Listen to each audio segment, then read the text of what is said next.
In the 1950s, the man that is currently a professor, Professor Anku, started schooling at a local authority primary school in Dodo I'm from in the Volta region.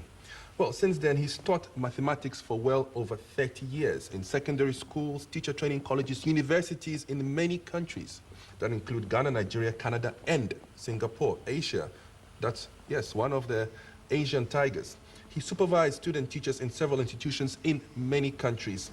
He is a member of several international organizations, amongst them the International Group for Psychology of Mathematics Education. He is currently the founder and president of the Ghana Mathematics Society and Ghana's representative on the Scientific Committee of the African Chapter of the International Commission on Mathematical Instruction/Education. Now, who better to author a book to help us understand mathematics in a way that we were not helped to understand it in our classrooms? Professor Anku is my guest, and if you have a question relating to mathematics, perhaps for yourself or for your child or just in general, after all, math is the universal language. At its highest level, it's almost indistinguishable, I read somewhere, from music and fine art. It can help you improve your relationships, working, marriage, solve all our economic and social problems. Math is the universal language, but why is it that so many of us seem to be so traumatized by it, as Professor Anku mentions in his foreword? Will be my first question as I welcome him to Sunrise. Good morning, sir. Good morning. Happy New Year. Thank you very much for coming. Thank you very much. My pleasure. Prof, Yes. do we really get traumatized by mathematics? Yes, many people do. They find it very difficult, they complain about it, and if they have the choice, mathematics will be the last for them to choose as a How subject come? to do. What do we do wrong? Or what should we be doing better? It's very unfortunate though, in that, you see, mathematics seems to be presented as something just dropping out of space. But do we actually sit down to consider what mathematics is? What is it? What is mathematics? Mathematics is the study of everyday life activities. Everyday life. Everyday life, everything. Having breakfast, us talking here, everything you do has got can be mathematics. described in mathematical terms. Mathematics in it. Okay, how do I tell viewers to text and not to call in mathematical terms? I keep saying, please just send me a text, and I keep getting calls. But when they text you, what are they doing? Is it not some parts with numbers they are pressing? Is So it not some that's order the in math which- in it. Is it not some order in which they are doing it? Yes. Yeah, mathematics is order. So mathematics is involved. Yes. So maybe if I reorder the way I communicate the It will be message, different. it will be different. It will Yes. go across better. I'll think about that. Yes. But let's get back to your books. You've got here a set of 5 books. Yeah. 4 big ones, which is the conceptual approach to mathematics, volume 1 and 2, and you've got activity books, and you've got this little one, Yes. which is the Miyagasa mathematics model. Now, for those of you that don't know, Miyagasa is an academy that Professor Anku is the head of.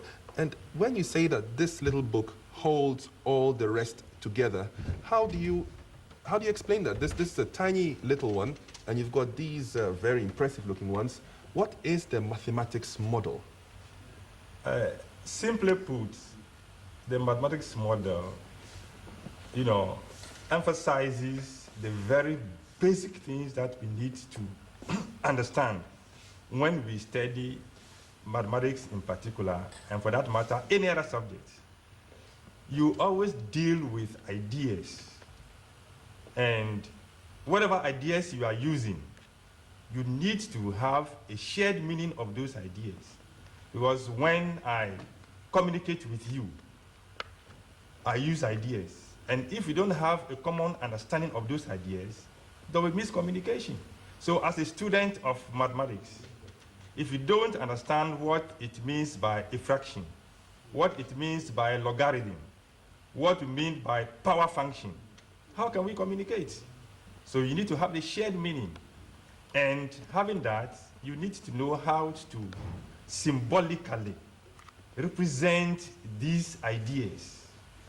And knowing how to do the symbolic representation, you then need to know how to manipulate these symbols to preserve the original meaning of the idea. Then having put all this together, then you must be able to apply the idea to solve problems. And the moment you can solve the problem, what else do you have left to do? You've solved your problem. It That's it. sounds really simple and It straightforward. is very simple and straightforward. So why is it then that so many people, right from primary school, have such a difficulty with mathematics? Apparently, some ladies in particular, girl students, say that mathematics is the subject that they really like least of all. I wouldn't think that mathematics is not for girls. Mathematics, to me, is for everybody, because everybody can do mathematics.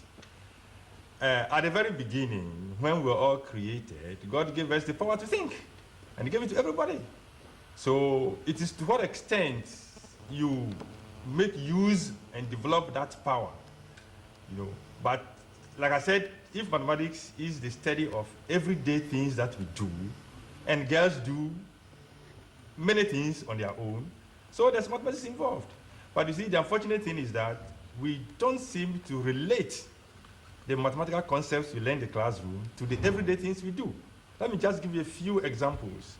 Like, you know, the activity of building, right, constructing, and all those things put together a body of knowledge you call geometry.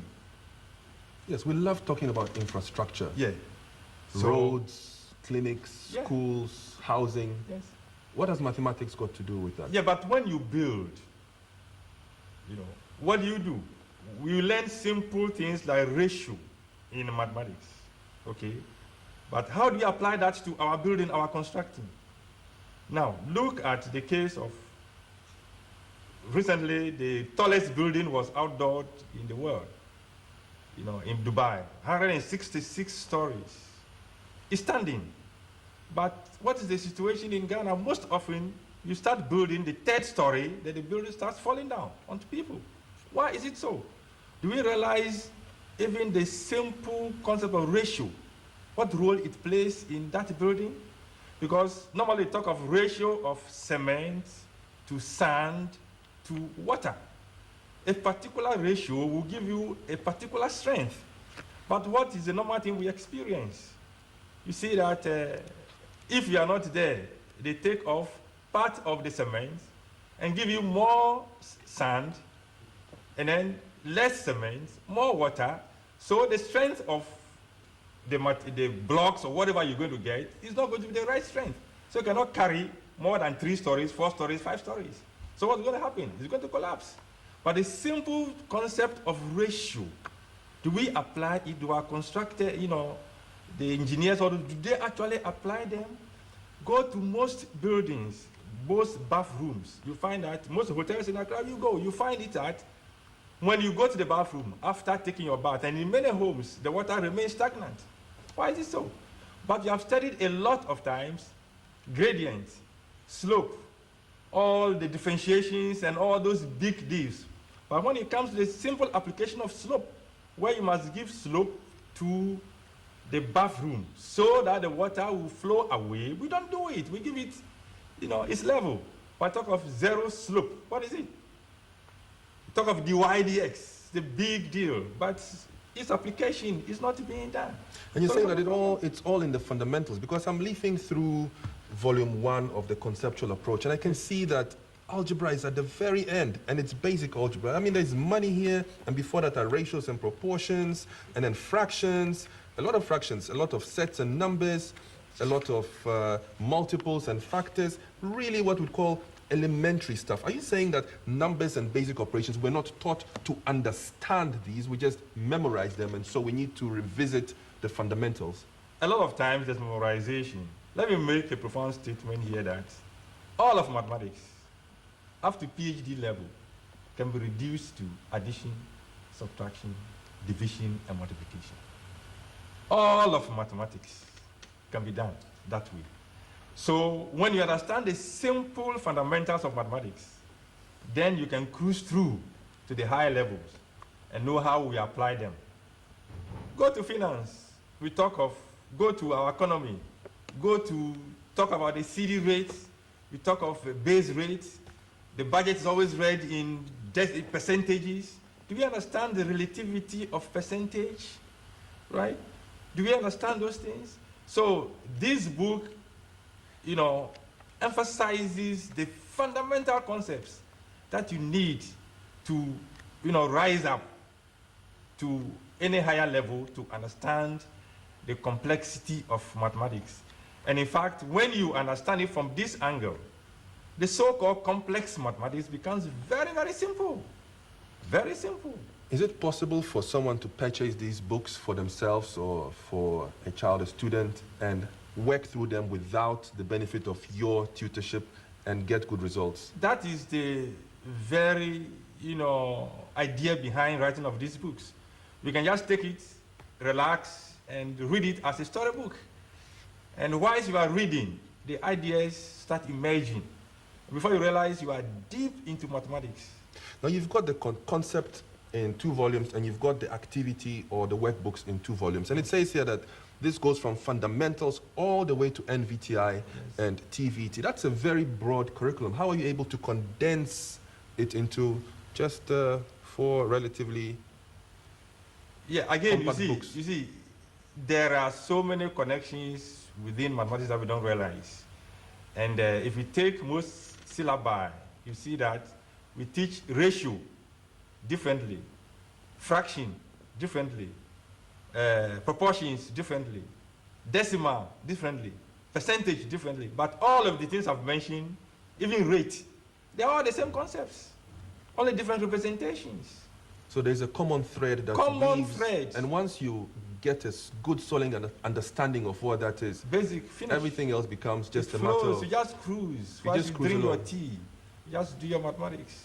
So I'm definitely going to get a set for my children. But how long would it take for someone to work through, to go through these 4 books and the mathematics model? Basically, it's been written such that volume 1 will take you roughly 1 year at average, maybe 5 hours a week that they have in the school system. And then volume 2, they also the same, 1 year. But if you have time and you study it continuously, you can use 3 months to finish 1 volume. Sounds like a really good deal at 25 CDs a volume. Yes. It's something that I could live with. Yes, very easily. Very easily. What about our syllabus? Do you think that it's our students that need help, or our syllabus needs to be a bit more challenging? I think it's both. The syllabus needs some revision, serious one. Because you realize that anytime we go for international studies, our students don't do well. And you realize that our syllabus is not, up to that international level in terms of certain aspects that are missing. Because we have aspects like analysis, synthesis, evaluation. We don't tend to teach that things in our school system. Analysis, synthesis, and evaluation. Synthesis is simply putting pieces together to create new. So that is creativity. But do we teach creativity? Do you allow creativity in our school system? Well, most people in our school system would not associate the word creativity with mathematics. You just adhere to the formula, to what you've been taught rigidly, learn your times table, learn your formulas, and apply them correctly, and then you pass your math exam. It's part of the problem because, you see, we are focusing only on passing examinations. That's why you can see the whole of our country, we are not doing well. Because mathematics ensures the efficiency of everything we do. Science, engineering, technology, all developed countries use technology, mathematics. We want to go to New York, want to go to whatever. It's mathematics that ensuring the efficiency of all the things we see. The mobile phone you are holding in your hand is mathematics that ensures its efficiency. As we are talking right now, right? Mathematics at play. There's frequency. There is so many other things happening. It's mathematics. It's interesting you should say that, because I'm sure I read somewhere that mathematics in its highest form is virtually indistinguishable from fine art or music, because complex patterns and complex shapes and complex musical forms have a mathematical commonality to them. They can be expressed mathematically. And everybody knows that African music, African rhythm is appreciated the world over. So we must be natural mathematicians, because you and I, when we hear the Palogo drum, we just start moving naturally. It might interest you to know that, people enjoy African music because there's a lot of creativity in it. We create, we synthesize, we put so many pieces together, and we're able to create very nice music. That's creativity. And in mathematics, there is creativity because we ensure, the efficiency, the things we put together, how